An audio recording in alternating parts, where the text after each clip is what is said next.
Bismillahirrahmanirrahim. Assalamualaikum warahmatullahi wabarakatuh.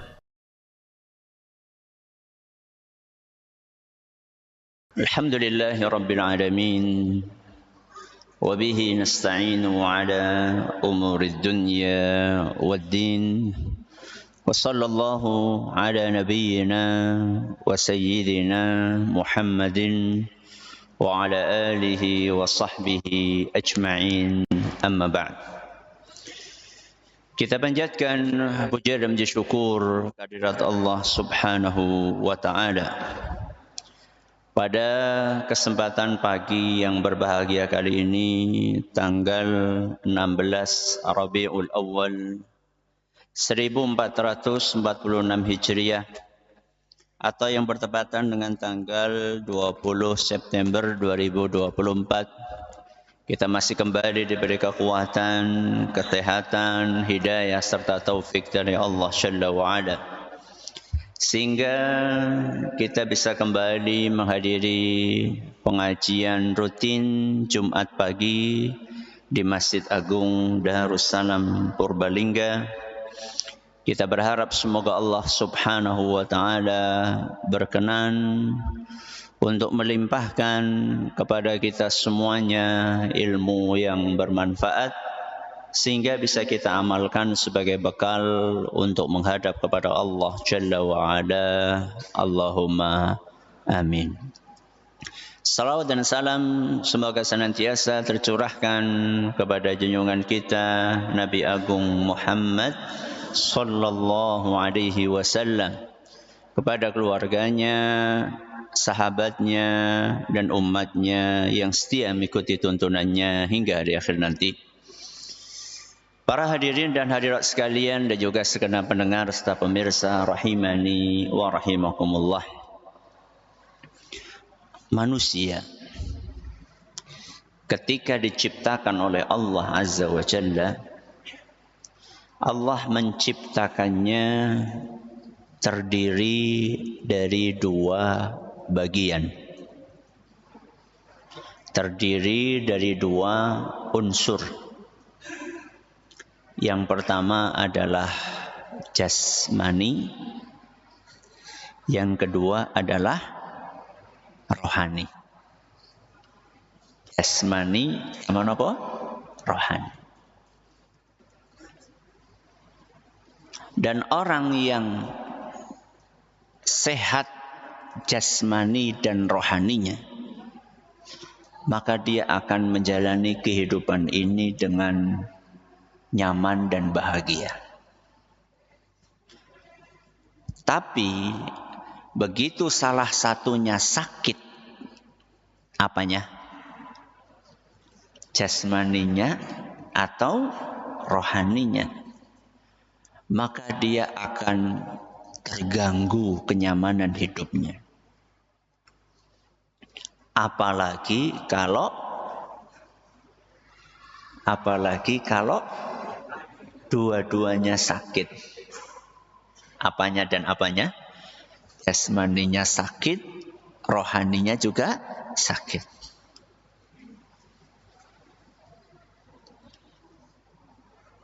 Allah Azza wa Jalla menakdirkan bahwa di muka bumi ini ada orang-orang yang akan membantu kita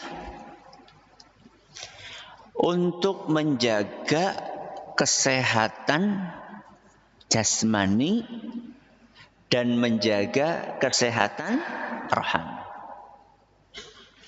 Dan orang-orang itu pula yang akan memberikan kita arahan.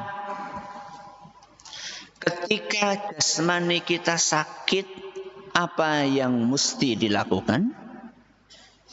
Dan ketika rohani kita sakit, apa yang mesti dilakukan? Di antara orang-orang yang membantu kita tersebut adalah kiai dan dokter. Kenapa? Kiai dan dokter. Kiai di sini maksudnya ya ulama, ya ustadz. Kalau di Jawa Barat namanya apa? Ajengan. Ya. Kalau di Sumatera, Buya. Kalau di Nusa Tenggara, Tuan Guru. Ya. Intinya ulama. Allah Azza wa Jalla menyediakan di muka bumi ini ada kiai, ada apa? Dokter. Kiai dan dokter ini sama atau beda? Ada persamaannya, ada perbedaannya. Apa persamaannya? Sama-sama ngurusi kesehatan manusia. Kiai ngurusi kesehatan manusia, dokter juga ngurusi kesehatan manusia. Itu persamaannya. Apa perbedaannya? Yang diurusi kiai adalah kesehatan rohani, yang diurusi oleh dokter adalah kesehatan jasmani. Pertanyaannya, mana yang penting? Yang penting kesehatan jasmani atau rohani? Dua-duanya penting. Kenapa Ustadz? Karena kalau salah satunya terganggu, maka kita tidak akan menjalankan kehidupan ini dengan baik dan nyaman. Contoh, ada orang Masya Allah rohaninya sehat, hatinya bersih, tapi sakit gigi. Sakit gigi ini penyakit apa? Jasmani. Terganggu atau tidak ibadahnya? Terganggu.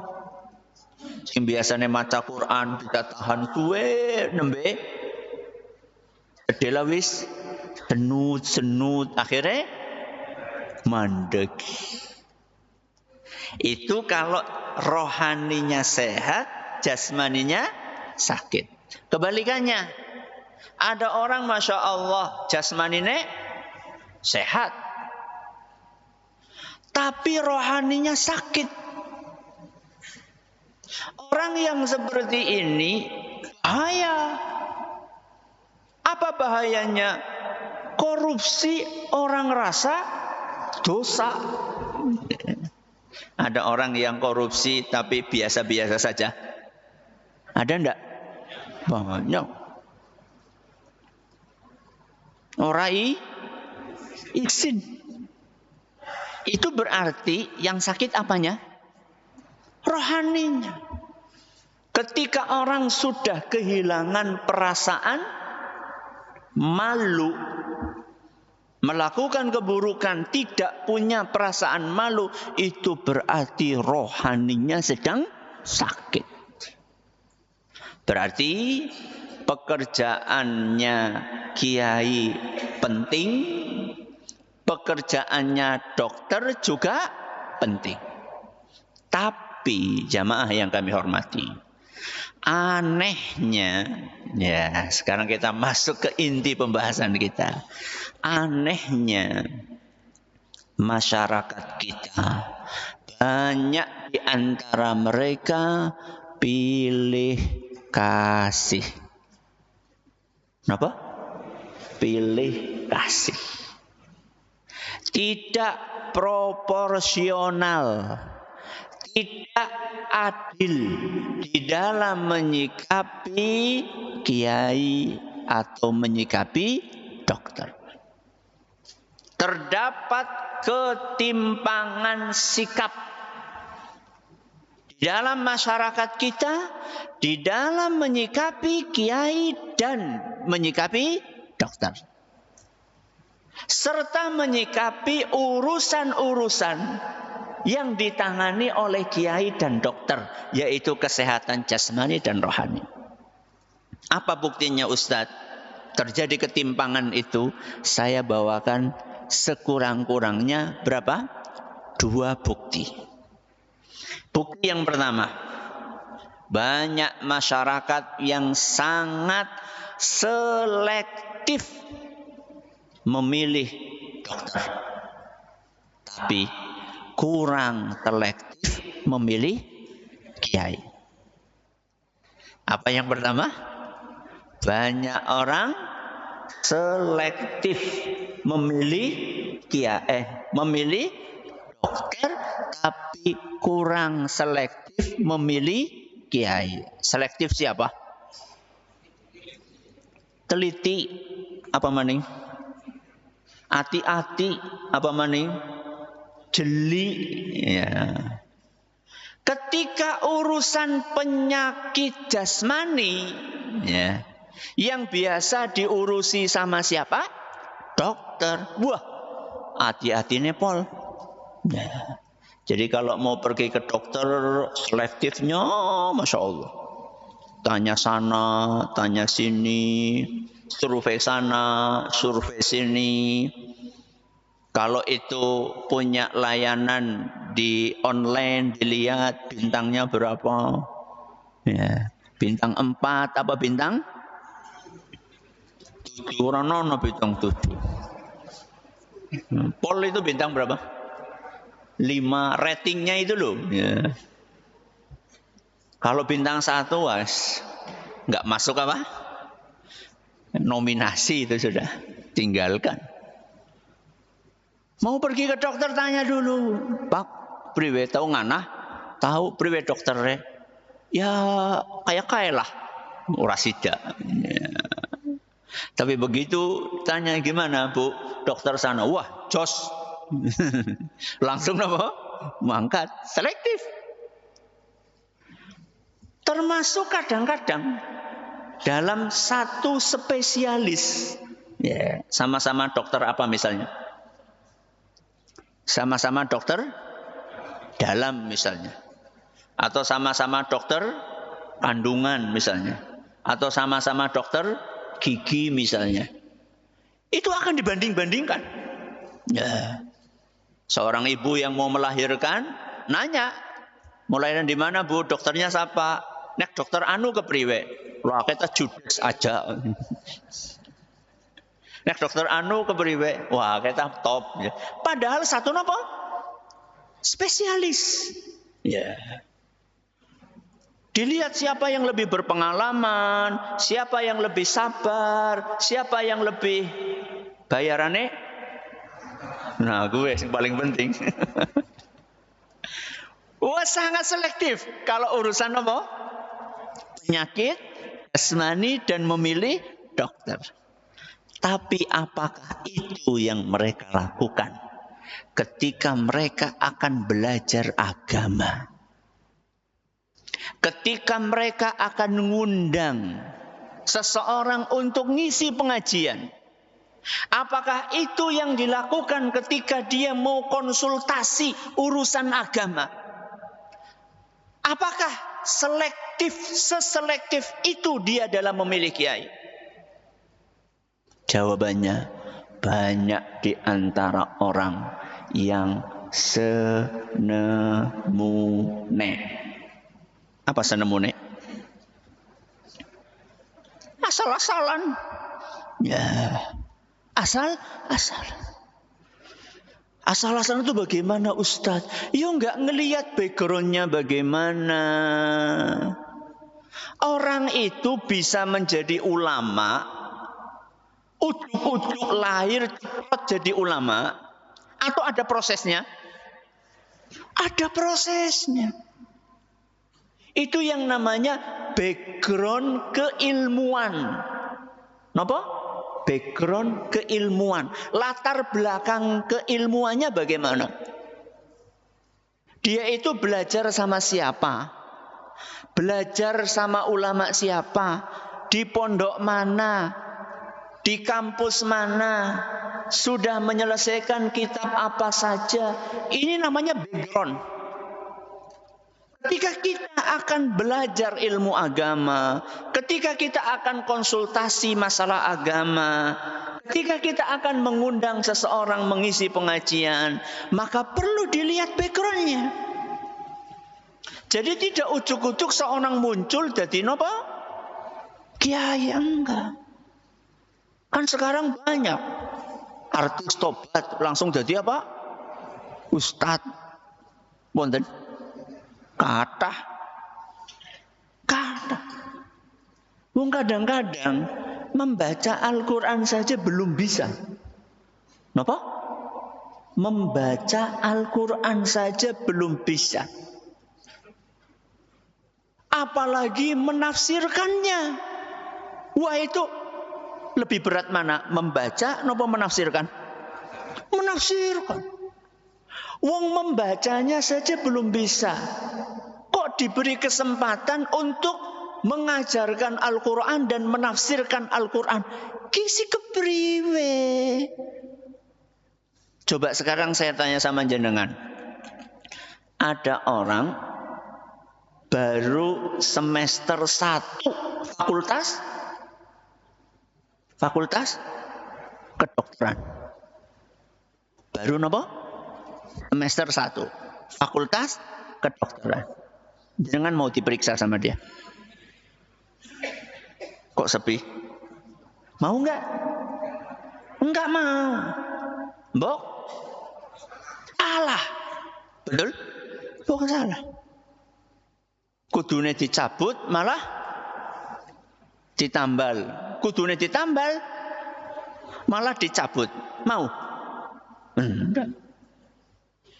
Mbok salah. Keliru di dalam memberikan treatment, penanganan. Loh, sekarang ada orang baru hijrah. Ngajinya baru sekali 2 kali. Langsung isi pengajian. Mungkin salah. Mungkin salah apa baca? Mungkin sekali loh. Ustadz, ulama, kiai yang sudah belasan tahun, puluhan tahun mendalami ilmu agama saja bisa salah. Apalagi orang yang baru belajar. Ustaz, apa ada malpraktek dalam dunia perkiaian? Malpraktek siapa? Malpraktek ya praktek gadungan. Ya. Ada. Jadi malpraktek itu bukan cuma dalam dunia kedokteran. Termasuk dalam dunia keulamaan juga ada malpraktek. Alias bukan ustadz tapi ngaku ustadz. Bukan kiai tapi ngaku kiai. Seperti dalam dunia kedokteran, bukan dokter tapi ngaku dokter. Spesialisasi itu bukan hanya ada dalam dunia kedokteran, termasuk dalam dunia keulamaan juga wonten apa? Spesialisasi. Coba sekarang saya tanya sama jenengan. Dokter hewan. Napa? Dokter hewan. Dokter atau bukan? Dokter atau bukan? Dokter. Dokter gigi. Dokter atau bukan? Dokter. Sama-sama dokter tapi beda apa? Spesialisasi. Saya tanya sama jenengan. Ketika jenengan sakit gigi, mau enggak ditangani sama dokter hewan? Kok jawabannya guyu? Mau enggak? Enggak. Kan dokter. Tapi kan beda spesialisasi. Dalam dunia keulamaan pun juga sama, bapak-bapak, ibu-ibu yang kami hormati. Ada ulama spesialisasinya fikih. Ada ulama spesialisasinya tafsir. Ada ulama spesialisasinya hadis. Ada ulama spesialisasinya akidah. Ada ulama spesialisasinya sirah. Sirah siapa? Sejarah kehidupan Nabi kita Muhammad sallallahu alaihi wasallam. Jadi, Ustaz, kalau ulama yang spesialisasinya semua bidang. Jadi ahli fikih, ahli akidah, ahli hadis, ahli tafsir, ahli sirah, wonten. Wonten, tapi jarang. Wonten tapi napa? Jarang. Lah sekarang ada orang bukan spesialis apa-apa. Spesialisasi fikih bukan, tafsir bukan, hadis bukan. Apa maning mau? Sirah bukan, akidah bukan. Kok disuruh ngajar? Ki kepriwe? Ini bagaimana? Bukan hanya ngajar seperti ini, di live kan. Live, ngertos live? Di syuting, di mana-mana orang bisa dengar. Itu bagaimana? Pola pikirnya itu bagaimana? Ya. Jadi kembali kepada fenomena mal praktek. Ternyata Nabi kita Muhammad sallallahu alaihi wasallam sejak 14 abad yang lalu beliau sudah mengisyaratkan akan adanya fenomena malpraktek dalam dunia keulamaan.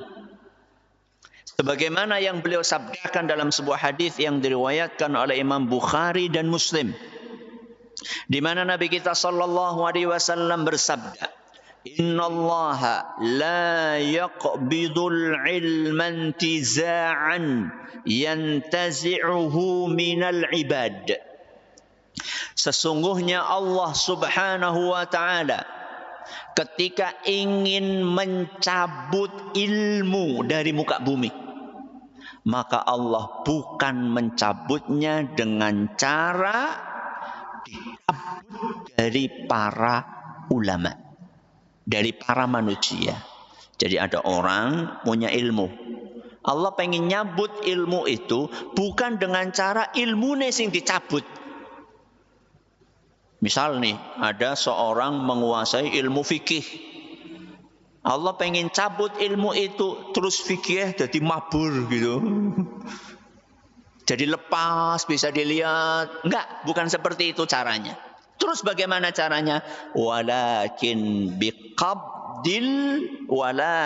yaqbidul ilma biqabdil ulama. Tapi cara Allah mencabut ilmu adalah dengan mewafatkan ulama. Jadi ada ahli fikih sama Allah diapakan? Diwafatkan. Ada ahli hadis sama Allah diapakan? Diwafatkan. Ada ahli akidah sama Allah diwafatkan. Berarti wafatnya ulama musibah atau bukan? Musibah. Makanya wafatnya Rasulullah SAW adalah salah satu musibah terbesar umat Islam. Wafatnya sinten? Rasulullah SAW. Karena beliau adalah ulamanya ulama. Ya. Para sahabat itu kan semuanya muridnya siapa? Rasul SAW.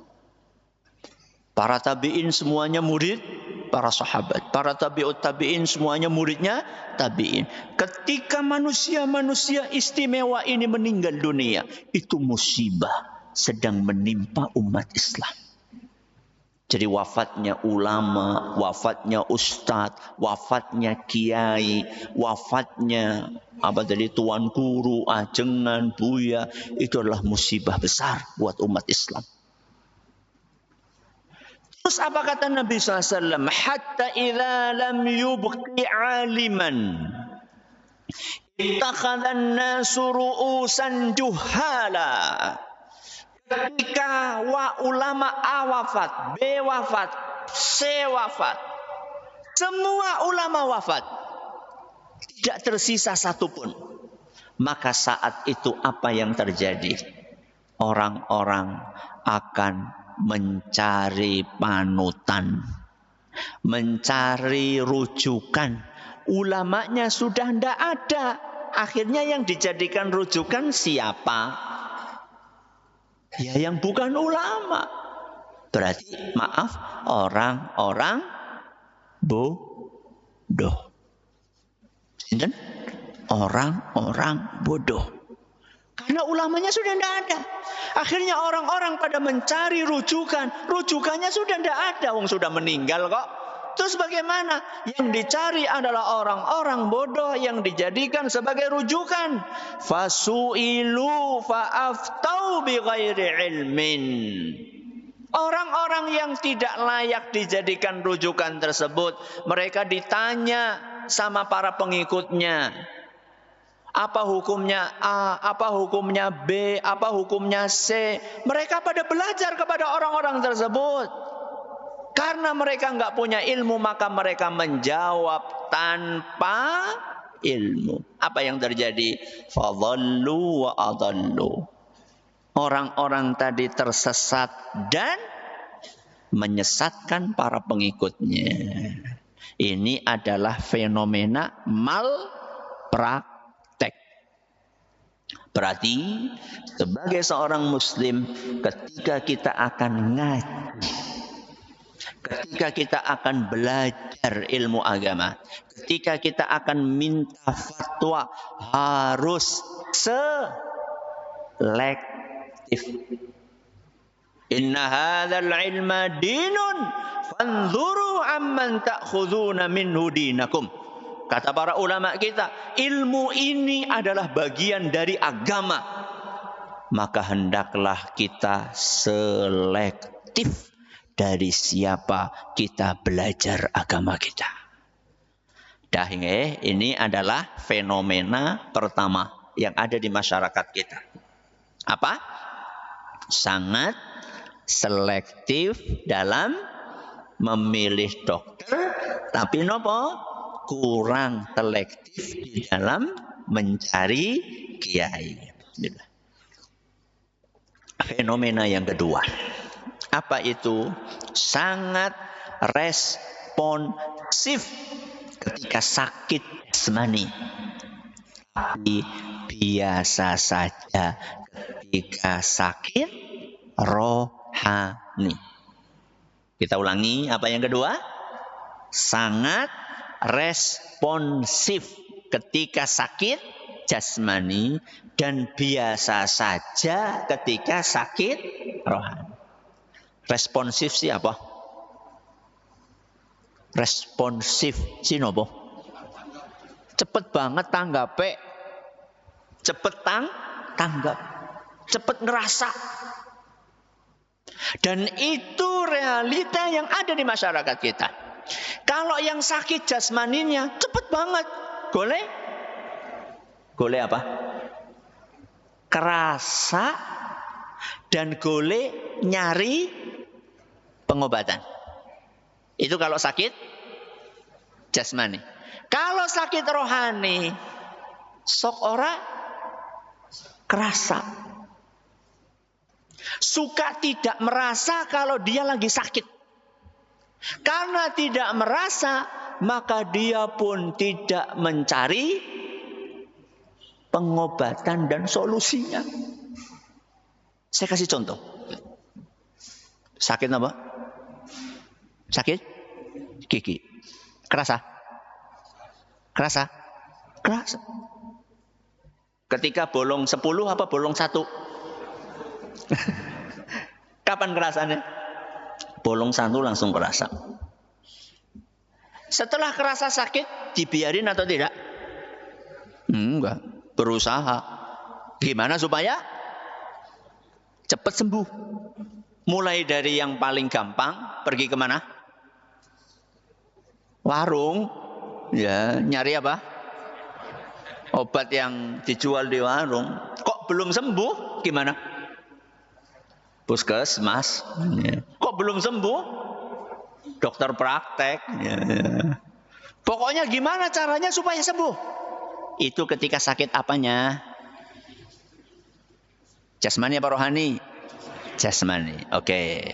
Mari kita bandingkan. Ketika sakit rohani. Sakit apa? Rohani. Contohnya korupsi, apalagi medit, pelit, ya, apalagi sombong, apalagi iri, hasad, dengki, riya. Banyak apa sedikit? Banyak. Ketika kita terjangkiti penyakit rohani itu, kerasa atau tidak? Bu, ngerasani ghibah, ngerumpi, penyakit apa badan? Penyakit apa? Rohani. Kerasa apa mboten? Mboten, wong berjam-jam ngerumpi, kerasa kepriwe. Ketika kita terjangkiti penyakit rohani, kita nggak cepat responsif, nggak cepat ngerasa bahwa kita ini lagi sakit. Karena nggak cepat ngerasa, akhirnya juga lambat di dalam mencari pengobatannya. Tahu-tahu sudah stadium 4. Stadium 4 apa? Sombong. Ya, apa sombong ana stadiume? Ya digawe bae. Ya. Tapi kalau misalnya dikasih tahu sama dokter, Pak, jenengan ini terkena kanker stadium 4. Priwe? Kiamat guys. Tapi kalau dibilang sama Ustadz, Pak, jenengan itu terjangkiti penyakit sombong stadium 4. Tah jare sapa? Gue bales saya. Padahal saya tanya sama jenengan. Orang itu bisa masuk neraka karena penyakit kanker apa penyakit sombong? Stadium berapa? 4. Berarti ini stadium 1 ora apa-apa. Dengerin nih apa kata Rasul SAW. Dalam hadis yang diriwayatkan oleh Imam Muslim, beliau sallallahu alaihi wasallam bersabda, "La yadkhulul jannah man kana fi qalbihi mithqalu dzarratin min kibr." Tidak akan masuk surga. Siapa? Orang yang di hatinya ada penyakit sombong, walaupun hanya sebesar debu. Saya ulangi, tidak akan apa? Masuk surga. Orang yang di hatinya ada penyakit sombong, walaupun hanya sebesar debu. Saya tanya, sombong sebesar debu, niku stadium pinten? Hah? Stadium 0, orang itu masuk neraka bukan karena penyakit jasmani. Orang masuk neraka itu karena penyakit apa? Rohani. Berarti bapak-bapak, ibu-ibu yang kami hormati, para pendengar, para pemirsa rahimani wa rahimakumullah, seharusnya kita lebih responsif ketika kena penyakit rohani dibandingkan penyakit jasmani. Saya bukan sedang mengatakan kalau jasmaninya sakit biasa saja, enggak. Saya enggak katakan kayak gitu. Tapi kita itu pengen yang proporsional, yang adil gitu loh. Jangan cuma ngurusi penyakit jasmani. Ayo diurusi juga penyakit napa? Rohani. Pelit, penyakit bukan? Penyakit bukan? Penyakit. Harusnya ketika kita telah teridentifikasi punya penyakit, pelit, diobati. Bukan malah diabaikan. Orang kur diabaikan, malah dipupuk. Biyen pas enom medit, pas tua super medit. Itu namanya nggak diobati penyakitnya, malah dirawat. Jangan ya. Iri, hasad, dengki. Penyakit bukan? Penyakit. Penyakit apa? Rohani. Ketika kita merasa teman kita dapat nikmat, terus kita iri, pengen supaya nikmatnya dicabut dan hilang, itu berarti kita sedang terjangkiti penyakit hasad. Contoh ibune lagi ngaji kayak gini ya. Orang sengaja deleng tanggane gelange anyar. Pripun Bu? Papa apa ora papa? Papa. Wah, gelange anyar. Muka-muka hilang.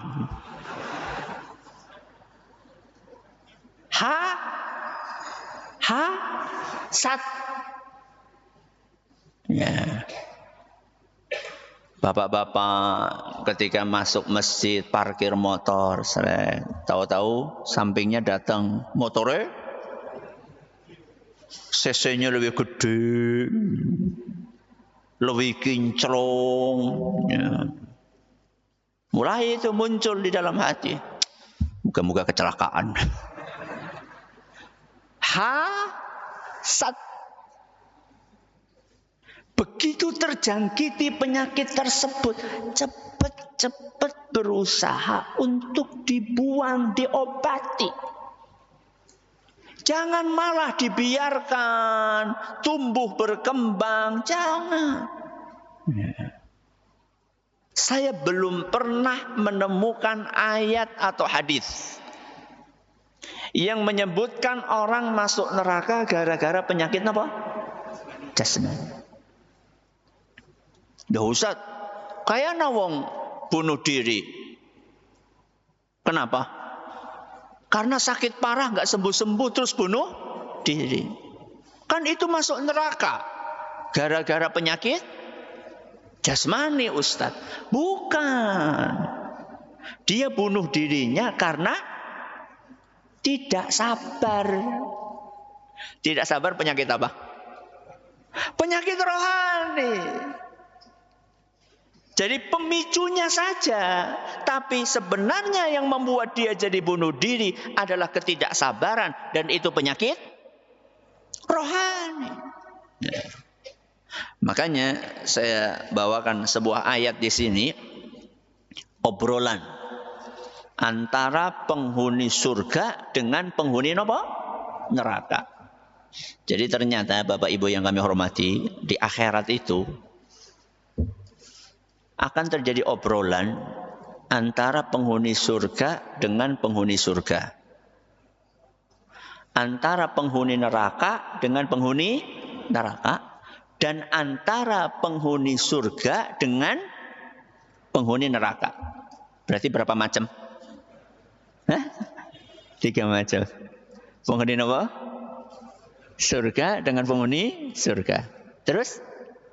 Penghuni neraka dengan penghuni neraka. Terus penghuni surga dengan penghuni neraka. Ya ada obrolan yang lain. Penghuni neraka dengan penjaga neraka ada. Ya, yang kita bawakan di sini contoh obrolan penghuni surga sama penghuni apa? Neraka. Dengerin baik-baik. Fi jannatin yatasaalun. Para penghuni surga mereka berbincang-bincang. Ngobrol. Apa isi obrolannya? Anil mujrimi. Mereka sedang membicarakan tentang para pendosa.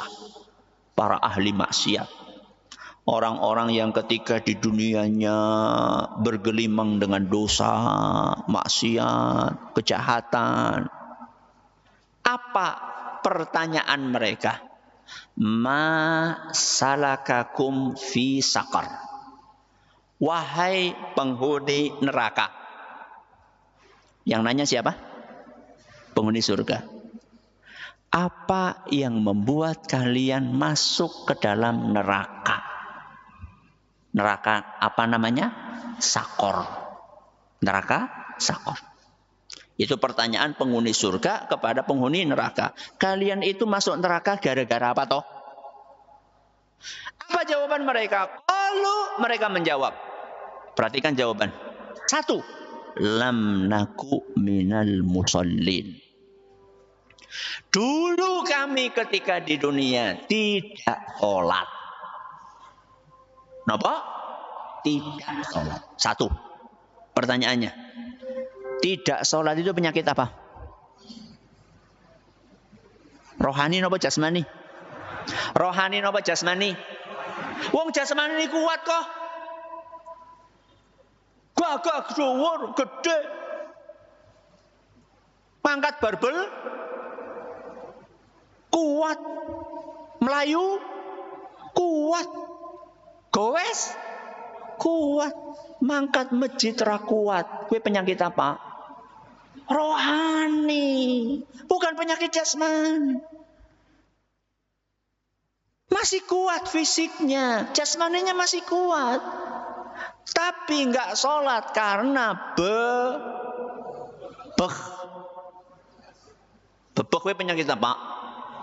Rohani, males. Ya. Itu jawaban yang pertama. Kami dulu ndak sholat. Yang kedua. Walam naku nut'imul miskin. Dulu kami ketika di dunia tidak mau membantu memberi makan orang-orang miskin. Alias medit. Pelit. Pertanyaannya, pelit penyakit apa? Rohani maning. Rohani itu bukan penyakit jasmani. Sudah berapa ini? 2, 3. Wa kunna nakhudu ma'al khaidin. Dan dulu ketika kami di dunia, kami biasa ngobrol hal-hal yang tidak baik-baik, yang tidak bermanfaat, hal-hal yang batil, alias ngerumpi. Ayuh kok priwe. Arep lanjut apa ora? Bu, lanjut napa mboten? Apane? Ngajine ya lanjut. Sing mboten lanjut napa nek? Ngrumpine. Wis ngaji, si seneng ngrumpi si kepriwe. Nah. Enak. Enak di dunia, tapi di akhirat naudzubillahi min. Sudah berapa ini? 3. Yang keempat, wa kunna nukadzibu biyaumiddin. Dan kami tidak percaya akhirat. Napa? Tidak percaya akhirat. Dinasehati, Bu, ini nggak boleh loh Bu, nanti mbok masuk neraka. Wah, jadi siapa neraka? Pak, ini riba, haram, nanti mbok nggak bisa masuk surga. Surga ini siapa?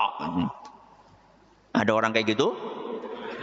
Banyak, nggak percaya akhirat. Dinasehati malah marah-marah. Dikasih masukan malah ngeles. Intinya nggak mau percaya surga neraka. Naudzubillahi min dzalik. Sudah berapa ini? 4. Nggak percaya dengan adanya akhirat itu penyakit rohani lagi. Hatta hatta atanal yaqin. Kami melakukan 4 keburukan itu sampai kami mati. Berarti enggak sempat napa? Enggak sempat napa? Taubat. Al-Quran surat Al-Muddathir ayat 40 sampai 47. Maka Bapak Ibu yang kami hormati, seandainya ada di antara kita yang punya penyakit-penyakit rohani, ada kesempatan untuk memperbaiki diri dan mengobati. Selama ajal belum sampai di kerongkongan. Makanya apa kata ayat tadi? Hatta atanal yakin, sampai kami mati. Berarti kalau belum mati masih ada kesempatan untuk memperbaiki diri. Nasihat saya buat saya pribadi dan buat panjenengan semua, mumpung masih dikasih umur, ayo kita perbaiki diri. Ayo kita obati penyakit-penyakit rohani kita. Jangan cuma ngurusi penyakit jasmani tok. Caranya bagaimana? Ngaji. Pripun? Ngaji. Coba kalau kita nggak ngaji seperti ini, mungkin banyak di antara kita penyakit rohaninya banyak banget dan nggak ngerasa apa? Sakit. Ngaji. Dan ngajinya tadi sudah saya bilang selektif. Apa? Selektif. Ya. Jangan asal cari orang-orang yang betul-betul bisa mengajarkan ilmu agama dengan baik. Wallahu ta'ala a'la wa alam. Masih ada sisa waktu sedikit. Kalau ada pertanyaan, monggo. Monggo, silakan.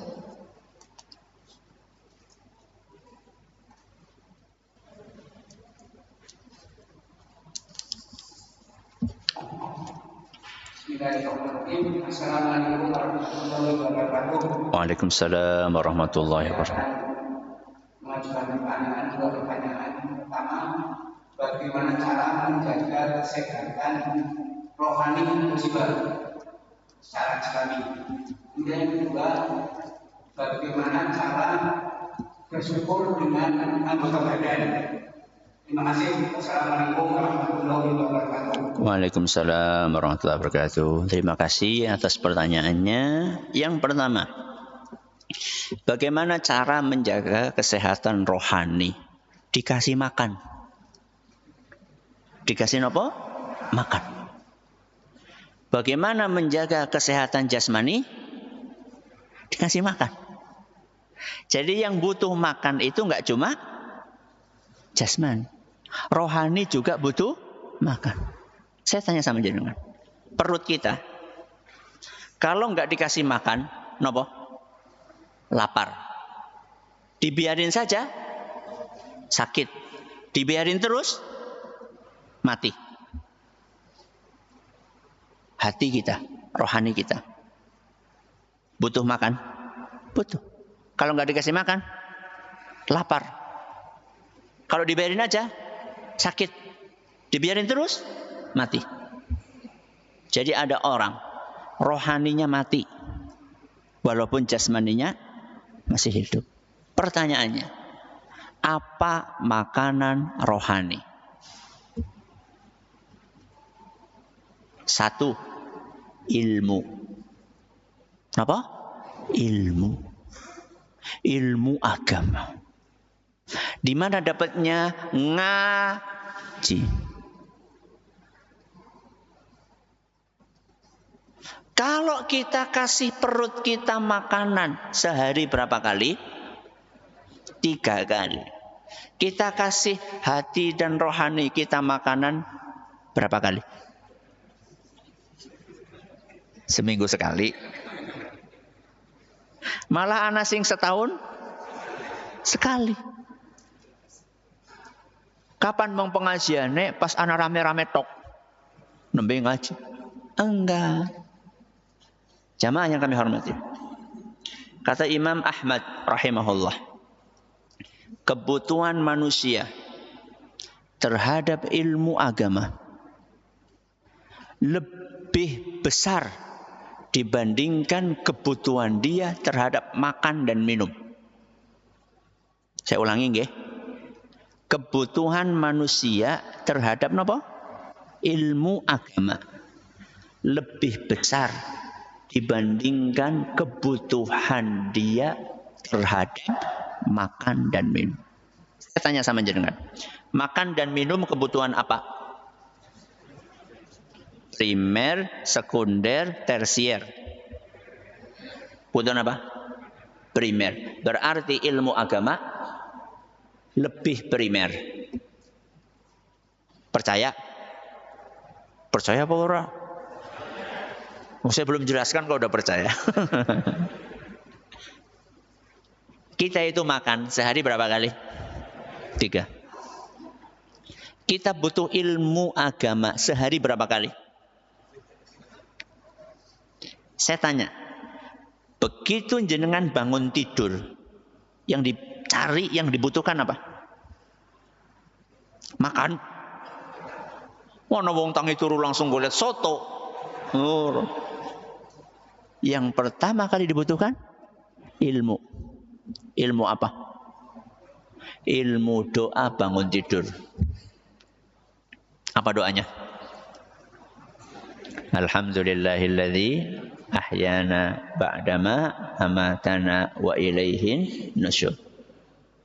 Habis bangun tidur, biasanya kemana? Kamar mandi. Begitu akan masuk kamar mandi, butuh apa? Ilmu. Ilmu tentang doa masuk kamar mandi. Apa? Allahumma inni a'udzubika minal khubuthi wal khaba'ith. Itu di luar kamar mandi. Ketika akan masuk, butuh apa? Ilmu. Ilmu cara masuk kamar mandi. Apa ilmunya? Kaki kiri dulu. Dah nggih. Tutup pintu, dodok. Butuh ilmu enggak? Butuh. Ilmu apa? Ngeden butuh ilmu ngeden. Ilmu apa? Madhep ngendi? Ngetan apa ngulon? Ngetan apa ngulon?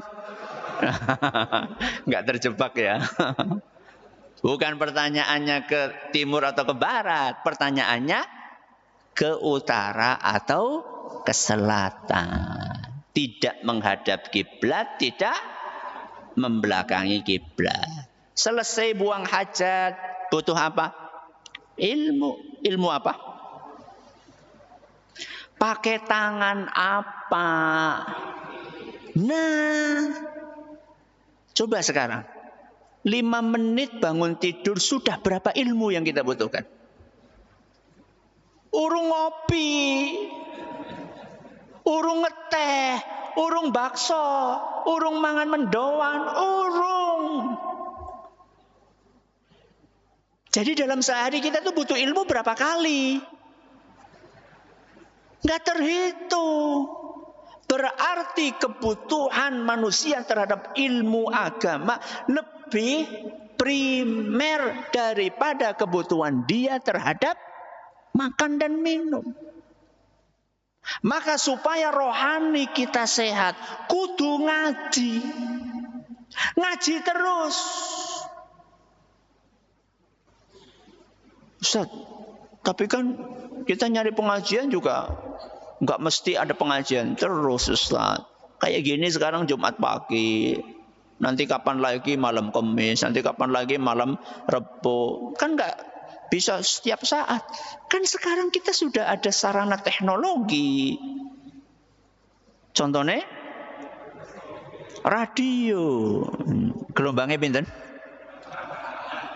88.8 FM. Arane napa? Radio Insan. Kan jenengan bisa panjer mulai dari habis subuh sampai ya orang nanti subuh malam. Sampai jam 9 malam, sampai jam 10 malam. Kan bisa ngaji terus. Ibu-ibu sambil masak bisa ngaji. Bapak-bapak sambil nyapu bisa ngaji, sambil gowes bisa ngaji, sambil mancing bisa ngaji, karo dolanan darah ora bisa. Priwe kalau dolanan darah ngaji angel. Ya. Dah ya, ini makanannya rohani ilmu. Yang kedua apa? Amal. Apa? Amal. Setelah punya ilmu, ilmunya diamalkan. Berarti sholat itu makanan rohani atau bukan? Makanan rohani. Baca Quran, makanan rohani bukan? Makanan rohani. Subhanallah, alhamdulillah, wa la ilaha illallah, wallahu akbar, astaghfirullah. Apa itu? Zikir. Makanan rohani bukan? Makanan rohani. Sedekah. Makanan rohani. Jadi supaya sehat rohaninya, satu dikasih makan ilmu, yang kedua dikasih makan amal. Dah. Pertanyaan kedua, bagaimana cara bersyukur anggota badan? Caranya adalah dengan menggunakan anggota badan itu buat kebaikan. Di mana cara syukurnya? Menggunakan anggota badan itu buat kebaikan. Contoh, mata. Anggota badan bukan? Anggota badan. Bagaimana mensyukurinya? Digunakan untuk baca Al-Quran. Telinga. Napa? Telinga. Bagaimana syukurnya? Buat dengerin pengajian. Tangan. Bagaimana cara syukurnya? Buat bekerja, menafkahi keluarga. Kaki. Bagaimana cara syukurnya? Berjalan ke masjid, ke majelis taklim. Jadi intinya cara mensyukuri anggota badan adalah menggunakannya untuk kebaikan. Ini yang bisa kita pelajari pada pagi yang berbahagia kali ini. Terima kasih atas perhatiannya. Mohon maaf atas segala kurangannya. Kita akhiri. Subhanakallahumma wa bihamdika. Asyhadu an la ilaha illa anta. Astaghfiruka wa atubu ilaik. Wassalamualaikum warahmatullahi wabarakatuh.